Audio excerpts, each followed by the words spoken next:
Hello everyone, and welcome to my podcast. In the last episode, I talked about narcissism and listed the traits or the qualities or the behaviors that are narcissistic. So you may have recognized the narcissist in your life. Or not to call them narcissist, it's the person that has many narcissistic traits or has many narcissistic behaviors. So what does one do when they have such a person in their life? Now, of course, this depends on so many things. First, your relationship with them. Second, the degree of narcissism that they exhibit, which is very difficult to tell because this you will probably have to assess on your own. Then there are many other little factors that influence what you can do, and I'll try to be as detailed as I can when describing the situations, but please don't take what I'm saying as what you must do. You need to assess your situation and figure your options out. If you need help with that, then please reach out to me and I can help you with regards to your particular situation. But here I will speak generally, and although I might sound like I'm telling you what to do, please don't take it that way. Just consider it, think about it, and assess your own situation. Fayallah, let's get started. If your boyfriend or girlfriend has narcissistic traits, then run. I know it's tough because at that stage you're just in love. And many times you can't see it. You can't see the narcissism. It's also more difficult to spot when you're not living together. But if you see some traits, they will only get worse after marriage. People like to think that their partner will change after some time or that their influence on them will change them. So here again, a person wouldn't change unless they want to. And I'd say, don't have high hopes. If your husband or wife has narcissistic traits and you don't have children, then run. Again, get divorced. It's okay to get divorced. I know that a lot of people see it as a big deal, but your mental health is more important. Having someone narcissistic in your life will deteriorate your mental health, will make you lose yourself. You will no longer recognize yourself. And your mental health will affect your physical health. You will get sick. You will develop a disease. Your nervous system might shut down at some point. It's not worth it. And here, of course, we are talking about someone who is highly narcissistic. So you assess and figure out what you need to do before it becomes more complicated. Because once you have a child with your partner, then this partner will always be a part of your life, whether you're divorced or you're together. Unless, of course, they choose not to be, which is not in your hands. So, if your partner is narcissistic and you have children, and here I need to differentiate between husband and wife, okay? So let's start with husband. If your husband is narcissistic and you have kids, then first, depending on their level of narcissism, and if it's very high, they say that he would not even love his own kids because they are not capable of love. And based on ChatGPT, a narcissist may believe they love their child, and in their own way, they often do, but that love is usually conditional and self-centered, not the kind of nurturing, empathetic, unconditional love a child needs to feel safe and valued. A narcissistic parent often sees their child as an extension of themselves, not as a separate individual. They might love their child when the child makes them look good, by behaving well, achieving something, or admiring the parent. But when the child asserts independence, makes mistakes, or disagrees, the parent may react with rejection, criticism, or guilt-tripping. So if your husband is highly narcissistic, his influence on the kids will be negative. And as they are growing, you will see him compare himself to them, especially if they were boys. He may compare himself to them and want to be better than them, so he would put them down. Because I'm the best, and you're not. And you will never be as good as me. So his presence in your children's life will cause them issues and traumas that they will later in life need to resolve and heal from. And his presence will also affect the meaning of love to your children. They would start seeing it as conditional and that it needs to be earned, and that might make them become people pleasers. They may also become narcissistic themselves. Subconsciously, they would do what was done to them. So they will treat their partner like their father treated their mother, because they thought that this is love. Now they would hate their father, but somehow act like him. And they would be very triggered and very hurt if someone tells them that they are like their father in any way.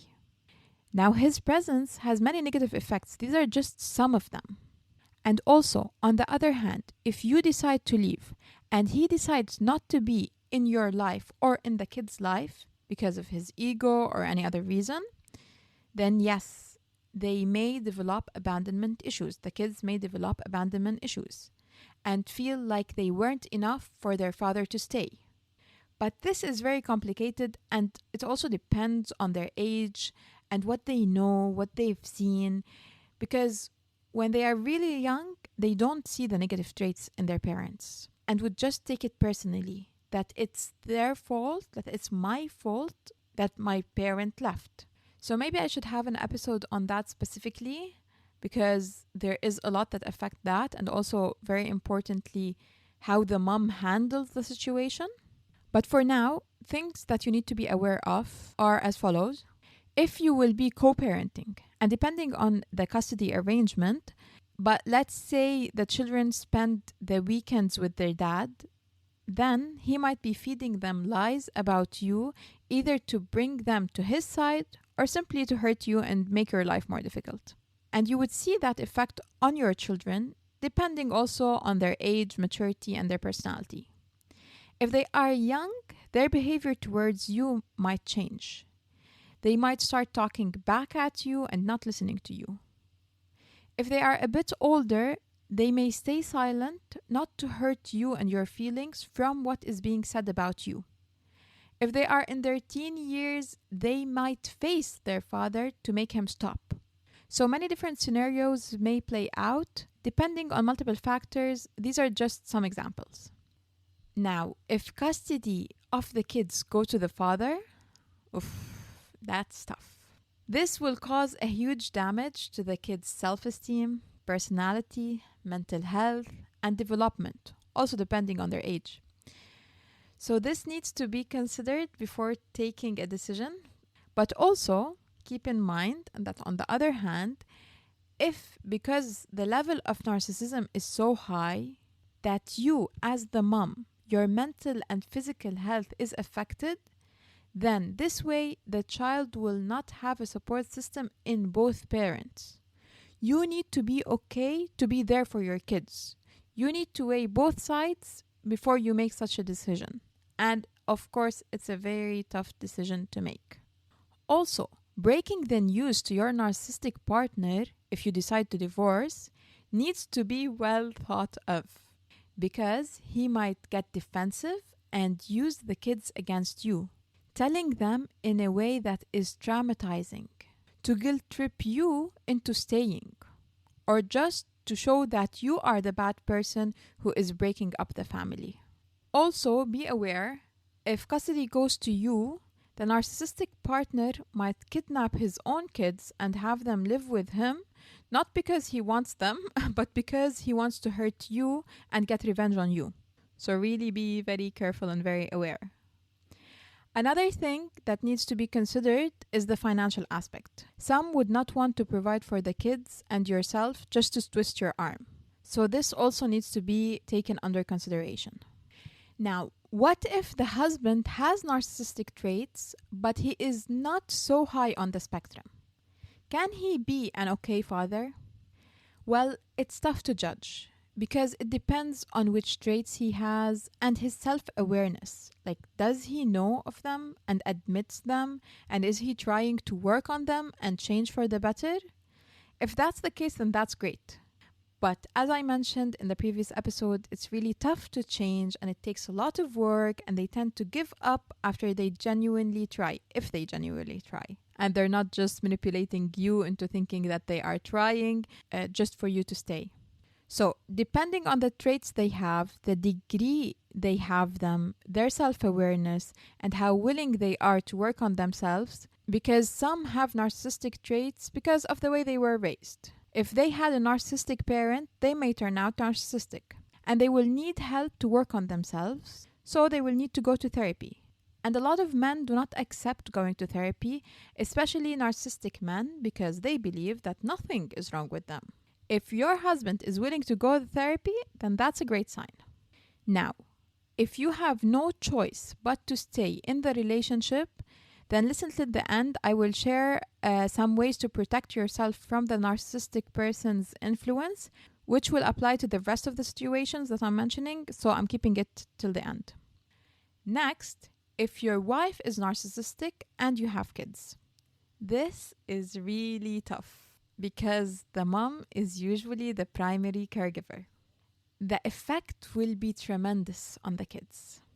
Aslan, in the first place, if she is very high on the spectrum, she might simply leave you and the kids because being a mom is a lot of hard work. It requires selflessness and is really a full-time job on its own. So she would realize that this is not what I signed up for, and she would not be willing to do all that work to serve others. She cares so much about herself to the degree that she is willing to leave her own children to have a better life. This is especially if you are not able to provide the help she needs. That might look like a nanny for each child, a house cleaner, a chef, and really anything that makes her feel comfortable. These women would anyway target to marry someone wealthy, and if they were somehow forced into marrying someone who is not, they have no problem finding someone else who makes more money and would leave you and the kids for that person, which leaves the kids with abandonment issues, of course.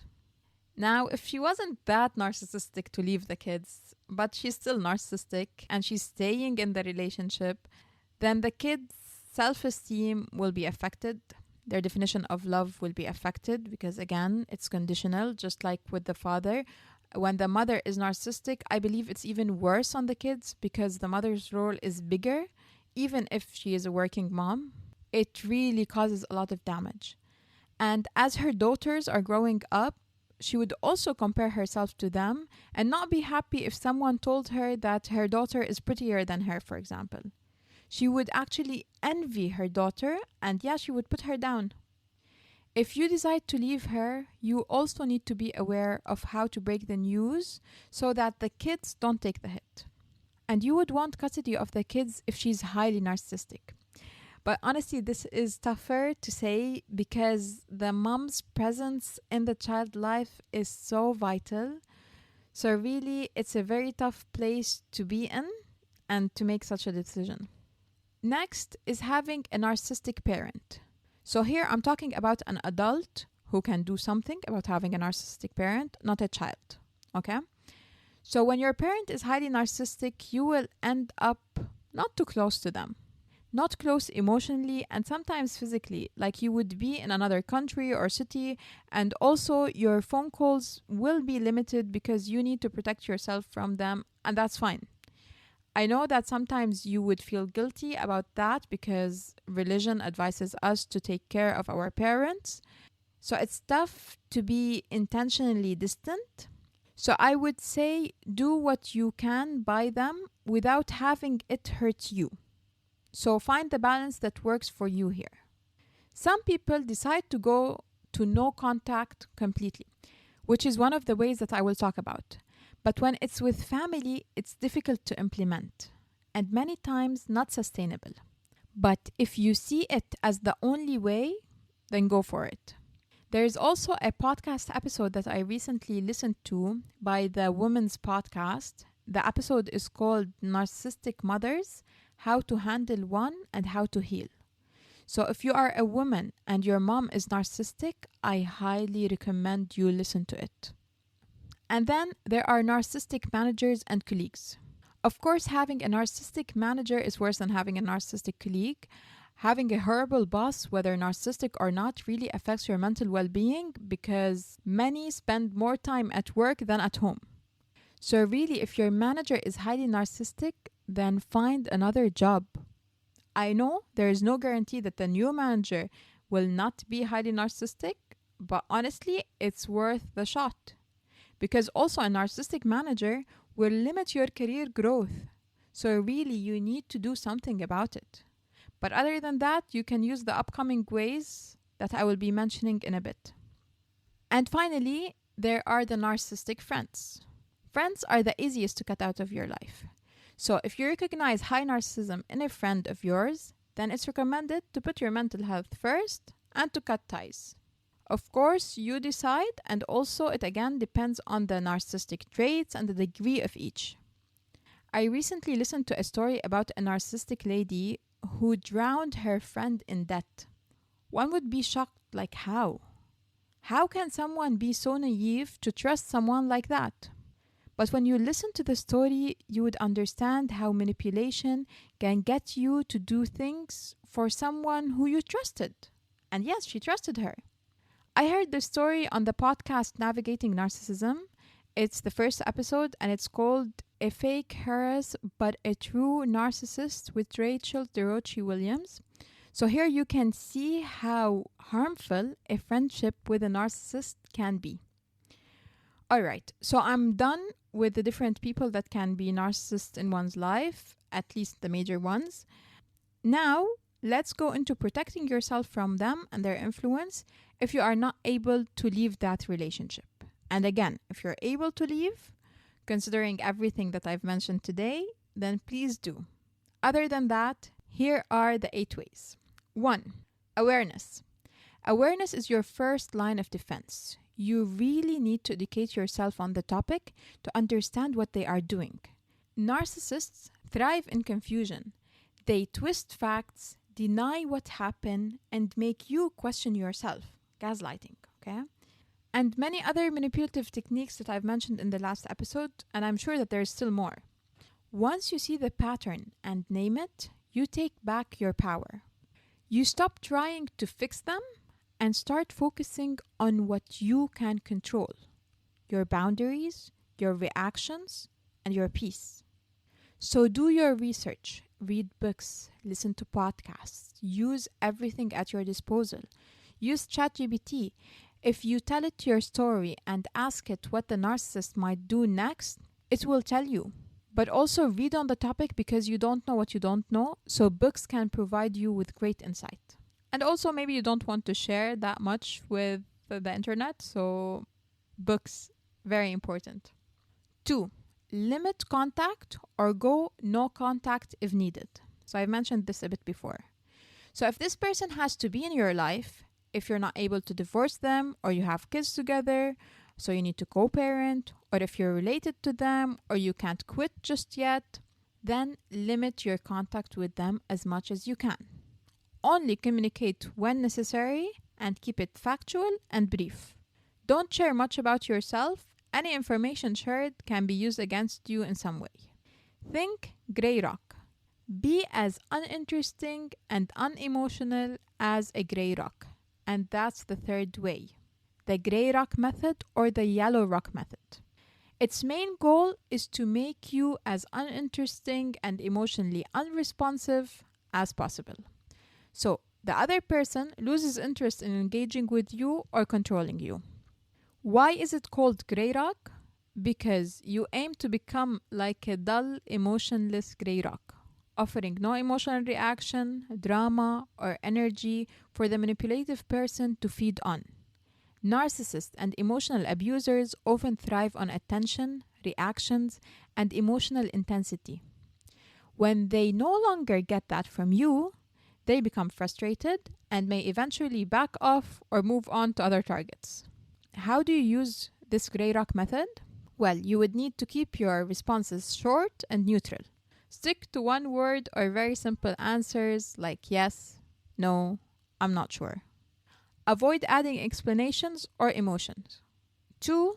Avoid sharing personal information. As mentioned before, don't reveal details about your feelings, relationships, plans, or goals.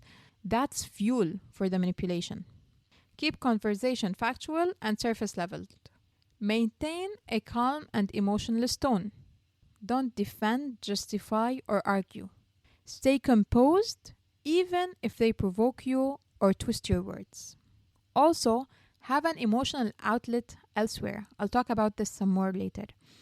The Grey Rock method doesn't mean suppressing your emotions. It means saving them for safe people or spaces like friends, therapy, or journaling. And then there is the Yellow Rock approach, which is slightly warmer but still boundaried tone. Yani here you are less cold, you talk a bit more, but you're still firm and you are not emotional or share emotions because the narcissistic person is not empathetic and will not really care. The fourth way to protect yourself is setting and maintaining firm boundaries. So the Grey Rock method is a way of setting boundaries along with guarding yourself, but there are still other things that you can say and do to set boundaries. Boundaries are essential, and you'll need to expect that the narcissist will test your boundaries, push against them, and punish you for setting them. It's not easy to set boundaries with narcissistic people, but stay on it. Be clear and concise, not defensive. Say what's okay and what's not okay. Don't over-explain yourself. Boundaries aren't for them to understand. They're for you to enforce. Boundaries are set to protect your mental and emotional space, your time, your personal and physical space, your energy, your independence, and self-esteem, because you know how narcissists like to tear people down, especially the ones close to them. So here are some examples of what you can say to set your boundaries. I'm not comfortable being spoken to like this. If it continues, I'll end the conversation. I will not justify or explain my feelings. They are valid even if you disagree. I'm not discussing personal matters when you're angry or mocking me. I'm not available to talk right now. Let's speak tomorrow. I can stay for 1 hour, then I have to leave. Please call before coming over. I need notice. I decide what's right for me. I'm not seeking your approval for my choices. Your opinion is noted, but I'll make my own decision. I will not tolerate disrespect, even as a joke.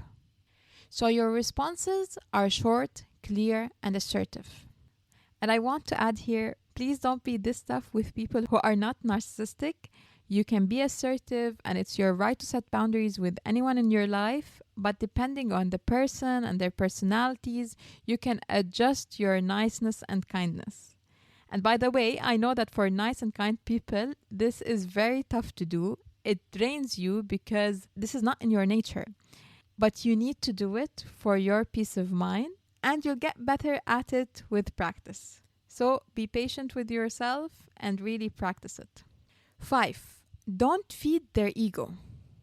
So one can think here, if they crave attention, wouldn't giving it to them make things easier? Now it can seem that way at first, but here's 4 reasons why feeding their ego, even to keep the peace, ultimately harms you and strengthens their control. 1.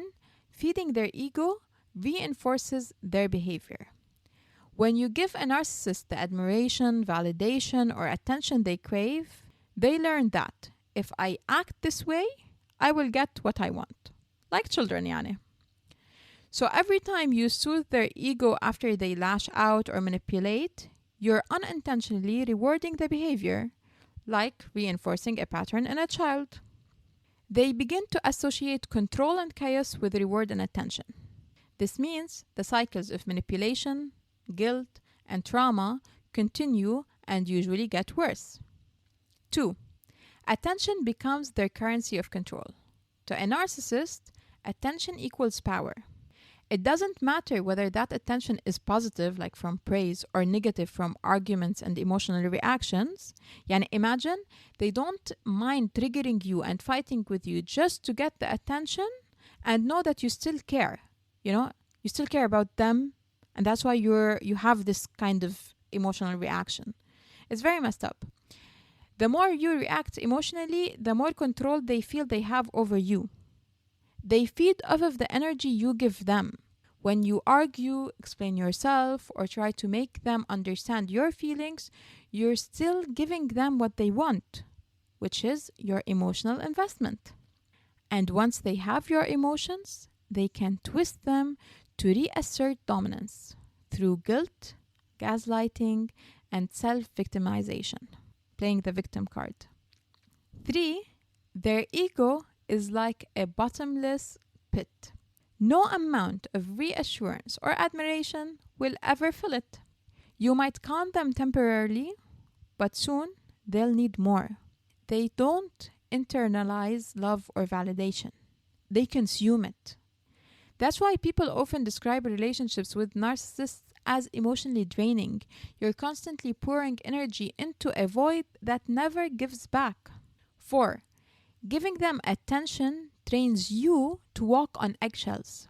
When you feed their ego to keep the peace, you end up suppressing your own needs to avoid conflict, prioritizing their moods over your emotional safety, losing your sense of authenticity and calm.